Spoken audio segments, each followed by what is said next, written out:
Oke, selamat siang untuk kita semua. Hari ini saya akan mempresentasikan hasil kerja saya mengenai teori relativitas khusus. Namun sebelumnya perkenalkan, nama saya Yuni Laka, saya semester 5, kuliah di Pendidikan Fisika Undana.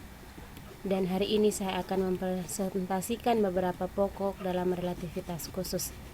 Yang pertama mengenai relativitas Newton, yang kedua mengenai transformasi Galileo, yang ketiga mengenai postulat relativitas khusus, dan yang terakhir mengenai massa, momentum, dan energi relativistik. Oke, yang pertama tentang relativitas. Namun sebelum kita melangkah jauh, kita harus mengerti apa itu relativitas. Jadi relativitas merupakan salah satu dari beberapa teori mengenai gerak yang dirancang untuk menjelaskan penyimpangan dari mekanika Newton yang timbul akibat gerak relatif yang sangat cepat. Teori ini yang mengubah pandangan kita mengenai ruang, waktu, massa, energi, gerak, dan gravitasi. Oke, yang berikutnya tentang relativitas Newton. Jadi relativitas Newton ini menyatakan bahwa semua gerak itu relatif. Artinya bahwa suatu benda dikatakan bergerak bila kedudukan benda itu berubah terhadap satu titik acuan atau kerangka acuan. Seorang penumpang kereta api yang sedang duduk dalam kereta api yang bergerak meninggalkan stasiun dikatakan diam bila titik acuannya adalah kereta api, sedangkan bila titik acuannya adalah stasiun, maka penumpang tersebut dikatakan bergerak. Jadi pengertian diam dan bergerak di sini bersifat relatif, tergantung titik acuannya.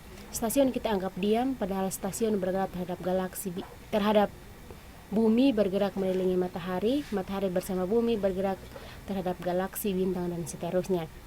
Dengan demikian dapat dikatakan bahwa tidak ada benda yang bergerak mutlak, yang ada hanyalah gerak itu relatif. Oke, yang akan dibahas dalam kali ini adalah mengenai definisi kejadian, pengamat, dan kerangka acuan. Yang pertama adalah kejadian.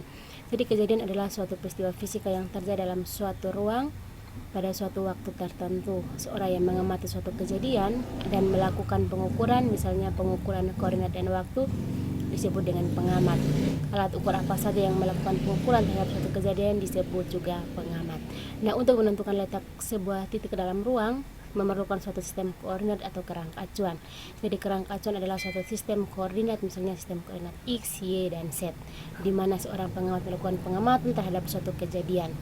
Kerangka acuan juga dapat dinyatakan sebagai suatu patokan yang dapat digunakan para ilmuwan untuk menganalisis hukum gerak atau tempat suatu pengamat, dan pengamat sendiri dapat memiliki dua kemungkinan, yaitu pengamat yang diam dan pengamat yang bergerak. Nah, konsep relativitas Newton ini dikenalkan oleh para ilmuwan pada abad ke-17, tetapi pada akhir abad ke-19 pemikiran ini mulai berubah. Sejak saat itu konsep relativitas Newton tidak berlaku lagi dan gerak mutlak dideteksi dengan prinsip pengukuran kecepatan cahaya. Pada relativitas Newton, semua besaran akan sama saat diukur oleh pengamat yang diam maupun pengamat yang bergerak. Besaran yang berubah hanyalah kecepatan relatif dan berlaku persamaan. V aksen sama dengan V kurang Vx, di mana V aksen merupakan kecepatan relatif benda terhadap pengamat bergerak, yang Vx terhadap pengamat yang diam, dan V merupakan kecepatan pengamat bergerak terhadap pengamat yang diam. Yang berikut kita masuk pada transformasi Galileo. Untuk dapat membedakan koordinat ruang dan waktu suatu kejadian yang berlangsung dalam sebuah kerangka acuan inersia ke dalam kerangka acuan lain yang bergerak dengan kecepatan relatif yang konstan dapat dilakukan dengan transformasi Galileo, di mana pada gambar slide selanjutnya terdapat dua kerangka acuan inersia S dan S aksen, di mana S diam dan S aksen bergerak dengan kecepatan V terhadap S sepanjang sum X positif. Misalkan S sebagai stasiun dan S aksen sebagai kereta api yang bergerak dengan kecepatan konstan V. Ini adalah gambarnya. Kemudian penjelasannya bahwa mula-mula S dan S aksen itu berimpit. Lalu setelah T sekon, S aksen sudah menempuh jarak D sama dengan V dikali T. Jadi seorang penumpang P dalam kereta terhadap kerangka acuan S bergerak dengan kecepatan tetap atau UX searah dengan V. Nah, pada saat T sekon, P mempunyai koordinat X, Y, Z terhadap kerangka acuan S dan mempunyai koordinat X aksen, Y aksen, dan Z aksen terhadap kerangka acuan X aksen yang akan menjadi persamaannya pada persamaan 1, yaitu transformasi Galileo. Nah, untuk menentukan kecepatannya, maka persamaan 1 ini kita turunkan terhadap T sehingga akan menghasilkan rumus seperti yang pada slide. Nah, dengan cara demikian juga akan diperoleh transformasi Galileo untuk kecepatan, dan untuk kecepatan yang konstan akan berlaku hubungan pada persamaan 3. Yang berikut kita masuk pada postulat relativitas khusus. Pada tahun 1888, Hertz berhasil membuktikan hipotesis Maxwell bahwa cahaya termasuk gelombang elektromagnetik yang melalui udara dengan kecepatan c sama dengan 3 kali 10 pangkat 8 meter per sekon. Sesuai dengan pendapat umum pada saat itu bahwa gelombang memerlukan medium untuk merambat, maka para ilmuwan kemudian mengemukakan hipotesis ether, yang artinya bahwa jagat raya dipenuhi oleh ether stasioner yang tidak mempunyai wujud tetapi dapat mengatakan perambatan gelombang. Nah, berdasarkan hipotesis ini, maka Albert Michelson dan Edward W. Morley tertarik untuk melakukan percobaan untuk membuktikan bahwa apakah ether itu ada, sehingga mereka membuat sebuah alat yang dinamakan dengan interferometer Michelson. Berdasarkan percobaannya Michelson ini, maka mereka dapat membuktikan bahwa ether itu tidak ada. Yang berikut tentang postulat Einstein. Nah, setelah terbukti bahwa ether itu tidak ada, maka Albert Einstein pada tahun 1905 mengumumkan teori relativitas khususnya, dan 10 tahun kemudian ia mengusulkan teori relativitas umum. Nah, teori relativitas khusus bertolak dari kerangka acuan inersia, yaitu kerangka acuan yang bergerak dengan kecepatan tetap terhadap kerangka acuan lainnya. Sedangkan teori relativitas umum bertolak dari kerangka acuan yang bergerak di percepatan relatif terhadap kerangka acuan yang lain. Ada 2 postulat Einstein. Yang pertama, hukum-hukum memiliki bentuk yang sama pada semua kerangka acuan inersia, dan hukum yang kedua tentang cahaya merawat melalui ruang hampa dengan kecepatan tetap yang tidak bergantung pada kecepatan sumber atau pengamat. Jadi kecepatan c sebesar 3 kali 10 pangkat 8 meter per sekon. Berikut penjelasan mengenai postulat pertama dan postulat kedua. Postulat pertama, Einstein menyatakan bahwa kita tidak mungkin mengukur gerak mutlak suatu benda. Artinya, atau misalkan sebuah roket bergerak dengan kecepatan 100 meter per sekon mendekati bulan, hal tersebut dapat dikatakan juga bahwa bulan bergerak mendekati pesawat dengan kecepatan 100 meter per sekon jika ditinjau dari titik acuannya roket. Kemudian postulat kedua menyatakan bahwa jika sebuah pesawat bergerak dengan kecepatan cahaya c mendekati pengamat yang diam di bumi, maka bersamaan dengan itu ia akan melepaskan sinyal cahaya. Nah, menurut postulat ini, pengamat di bumi akan melihat layu cahaya tersebut sebesar c. Yang berikut kita masuk pada transformasi Lorentz. Transformasi Galileo yang sudah kita jelaskan tadi, bahwa itu hanya berlaku jika kecepatan yang digunakan tidak bersifat relativistik, yaitu bahwa jauh lebih kecil daripada kecepatan cahaya.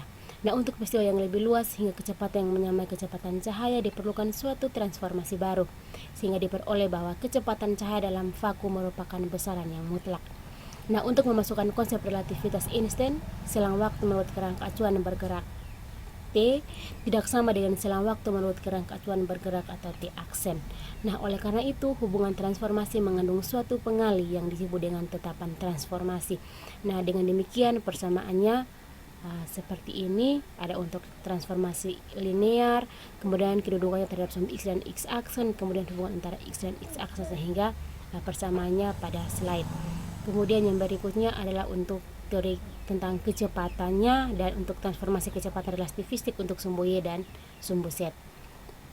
Kemudian yang berikut tentang kontraksi Lorentz, teman-teman bisa lihat persamaannya di mana L sama dengan L0 dikali akar dari 1 kurang V kuadrat per C kuadrat. Nah, karena L selalu lebih kecil daripada L0, maka persamaannya menjadi akar dari 1 kurang V kuadrat per C kuadrat lebih kecil 1 dengan keterangannya. Yang berikut kita masuk pada dilatasi waktu.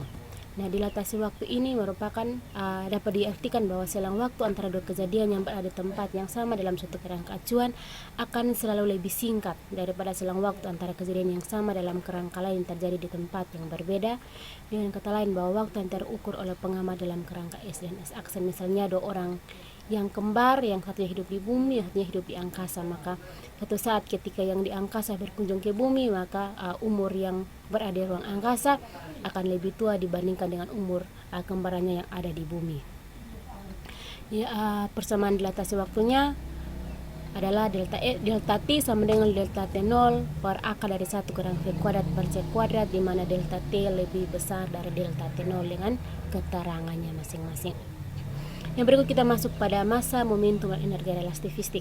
Massa relativistik merupakan, atau menurut fisika Newton atau fisika klasik, massa benda konstan tidak bergantung pada kecepatan, tetapi menurut teori relativitas Einstein, massa benda adalah besaran relatif.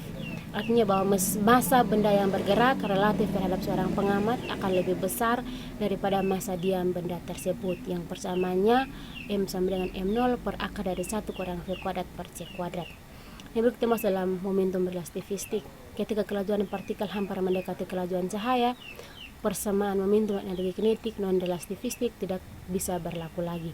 Dengan demikian maka persamaan relativitas lebih berlaku umum, karena persamaan ini memberikan nilai momentum yang benar pada kelajuan berapapun, sehingga persamaannya akan menjadi P sama dengan M0V per akar dari 1 kurang V kuadrat per C kuadrat. Dan yang berikutnya tentang energi relativistik. Menurut Einstein, hubungan massa diam dan massa bergerak yang ditinjau dari suatu pengamat dirumuskan sebagai M sama dengan M0 per 1 kurang V kuadrat per C kuadrat, sehingga momentum dan massa relativistik akan dirumuskan dengan P sama dengan M0V per akar dari 1 kurang V kuadrat per C kuadrat. Nah, dengan demikian maka berakhirlah presentasi kita pada siang hari ini. Selebihnya saya mohon maaf jika materinya kurang lengkap atau penjelasannya kurang bagus. Terima kasih, Tuhan Yesus memberkati.